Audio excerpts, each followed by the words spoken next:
Wait, Iran was called Persia? Welcome to History from the Toilet. This is the only class where pants are optional. For most of history, the country we now call Iran was known as Persia. Same land, same people, completely different name. And honestly, that alone confuses a lot of people. Because when you hear Persia, you probably think of ancient empires, kings, conquest, massive influence. But when you hear Iran, it feels modern, political, like something separate. But it's not. It is the same place. The name Persia comes from outsiders, specifically the Greeks who used it to describe the region. But the people who lived there had always called it something closer to Iran, a word that means land of the Aryans. And in 1935, the country officially asked the world to start calling it Iran instead of Persia, which means this wasn't a new country. It was just a new name for a very, very old place. And once you realize that, a lot of history starts to connect in a completely different way. This empire ruled nearly half of the known world. Long before Rome became dominant, there was Persia. And not just a small kingdom. It was an entire empire that stretched across 3 continents, from parts of Europe through the Middle East, all the way into Asia.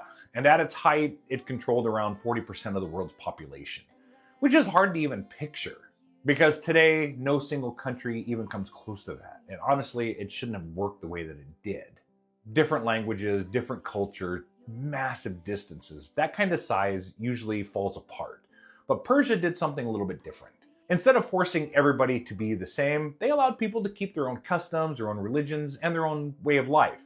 They built roads, they connected cities, and they created systems to keep everything moving. And somehow it held together. Not perfectly, but enough to become one of the most powerful empires in history. And once you realize how big it actually was, you kind of start to understand why Persia shows up again and again and again and again throughout history. The most powerful empire on earth was taken down by one man. Hi, I'm Chris. This is History from the Toilet. This is where history is short, simple, and actually quite interesting. At the time, Persia wasn't just strong, it was dominant. Massive army, endless resources, control over huge parts of the world. And then a young king from Macedonia showed up, Alexander. Not with a bigger army, not with more resources, just a little bit better strategy and the willingness to take risks that most people wouldn't. And honestly, it shouldn't have worked at all because Persia had every single advantage. They had numbers, they had experience, they had territory, they had everything.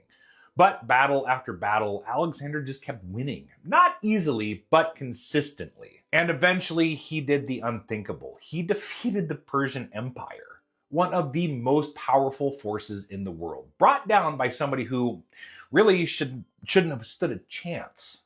He conquered Persia and then started acting like a Persian king. After defeating the Persian Empire, Alexander had complete control. Most conquerors would have done the same thing. Replace the culture, take over, make everything your own.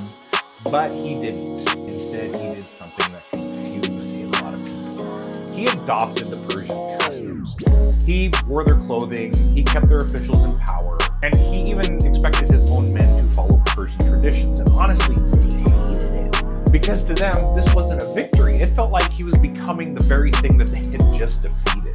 And in a way, he kind of was, because Alexander didn't just want to conquer Persia. He wanted to become its king, not just by force, but by identity. And that's what made him different. He didn't just take the empire. He tried to become part of it. This invasion didn't just defeat Persia, it changed it forever. I'm on the toilet, you're on your phone, so let's learn something weird together.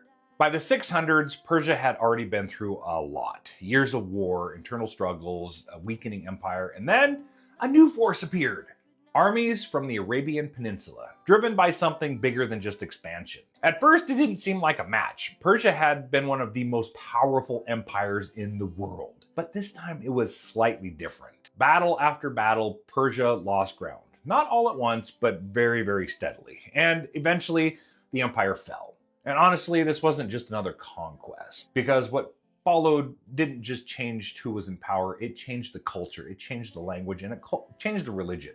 Over time, Persia became part of the Islamic world. But here's the part that people don't always realize. Persia didn't disappear, it just adapted. And that mix of old Persian identity and new influence would shape the region for many, many centuries. He went from nothing to the most feared man on earth. Hi, I'm Chris. This is History from the Toilet. This is a quick history while you do your business. Nadir Shah didn't come from power. No royal family, no throne waiting for him, just chaos and opportunity. Persia at the time was very weak, broken from internal struggles and outside threats, and that's kind of where he stepped in. First as a soldier, then a commander, and eventually the one calling the shots. And honestly, this kind of rise should not have happened, because power usually stays in the same hands. But not this time. Battle after battle, he kept winning. Not just small victories, massive ones, until he completely rebuilt Persia into a major power again. And then he pushed even further. He invaded India, defeated one of the wealthiest empires in the world, and walked away with more wealth than most rulers could even imagine.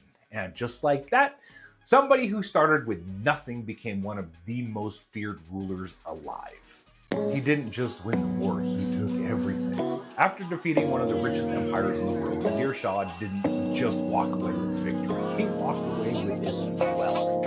And not small amounts. We're talking gold, jewels, treasures built over generations. But one thing stood out above everything else: a diamond. Massive, famous, symbolic.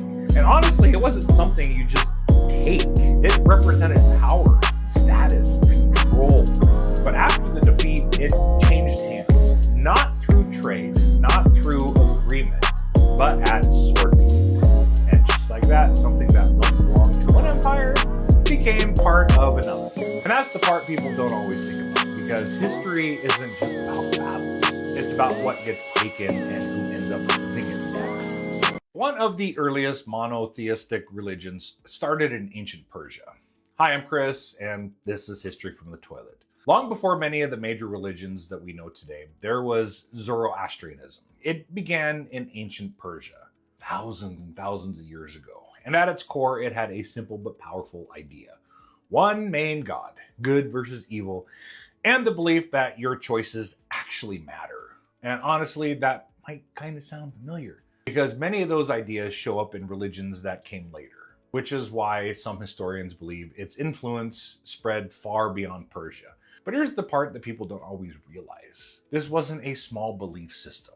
At one point, it was the dominant religion of the Persian Empire, followed by millions and millions of people. And even though it's not widely practiced today, its ideas didn't disappear.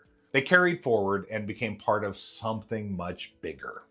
One event in 1953 changed Iran's future. Hi, I'm Chris. This sounds made up, but it's not. At the time, Iran had a prime minister named Mohammad Mossadegh. He was very popular, and he made a major decision.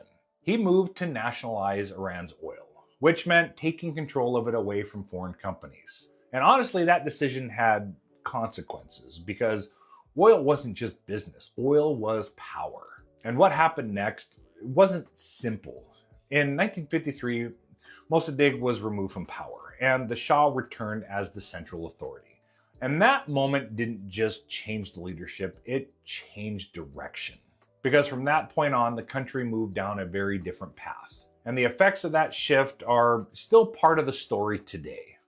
For 440 days, the world was watching. In 1979, a group of Iranian students took over the US Embassy in Tehran. They held dozens of American diplomats and citizens as hostages. And what started as a moment turned into a crisis. Not for days, not for weeks, but for over a year. 444 days. And honestly, that kind of standoff changes things. Because this wasn't happening quietly, it was global. It was watched, it was talked about, it was followed every single day. And over time, it became one of the defining moments between the two countries. Not just because of what happened, but because of how long it actually lasted. Because 440 days isn't just a number. It's a moment that stayed and shaped what came next over the rest of history.